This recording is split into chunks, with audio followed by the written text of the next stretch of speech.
বকুল বনৰ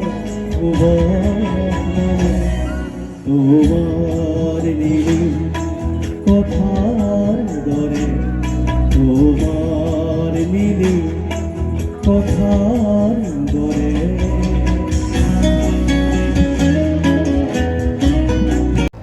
মোৰ প্ৰতিবাদী সত্তাৰ পৰিধি তহঁতে বুজি নাপাবি। মই নদীৰ পৰা সাগৰলৈ যাব পাৰোঁ, সাগৰৰ পৰা নদীলৈ ঘূৰিও আহিব পাৰোঁ। মই নদীৰ পৰা সাগৰলৈ যাব পাৰোঁ, সাগৰৰ পৰা নদীলৈ ঘূৰিও আহিব পাৰোঁ। মাথো মোৰ ৰং সলনি হ'ব, পানীৰ সোৱাদ সলনি হ'ব। পাৰে পাৰে এৰি যাম অকল বালি বালি আৰু বালি। বালি বৰ হিংস্ৰ, বালি বৰ হিংস্ৰ। ঠাণ্ডাত শুকাই নিব তোৰ তেজ, গৰম।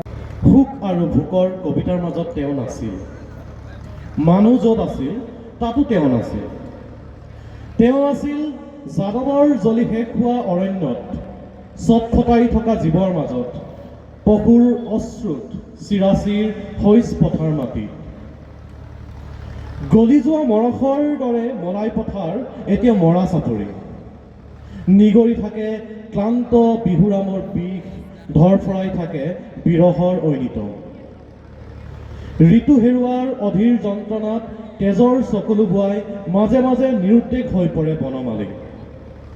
যাদৱ বুঢ়াৰ সাধুৰ মাজত বনমালী, যাদৱ বুঢ়াৰ কথাত বনমালী, যাদৱৰ আমঠুৰ পৰা বাঢ়ি গছজোপা বনমালী। গুটি ফাটি পৰে চাপৰিত, আকৌ সেউজীয়া নৈ বৈ আহে ধীৰ গতিত। এয়া মৰা চাপৰি নহয়, এয়া মলাই পথাৰ, বনমালী থকা যাদৱৰ হৰিণ। ধন্যবাদ।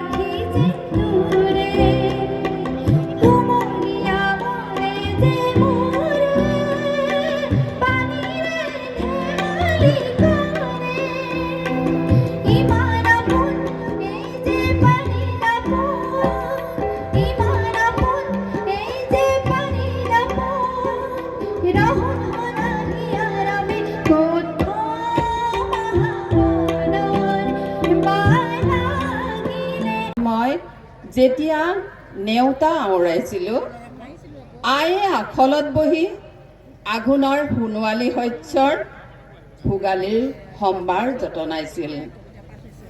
বাৰে বাৰে অন্যমনস্ক হওঁ পঢ়াৰ পৰা, বাৰে বাৰে অন্যমনস্ক হওঁ পঢ়াৰ পৰা।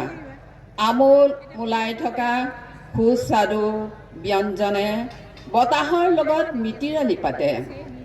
চঞ্চলা কৰি তুলিছিল মোৰ মন, চকু দুটিয়ে পিট পিতাই ফুৰিছিল পিঠা পনাৰ সম্ভেদ বিচাৰি।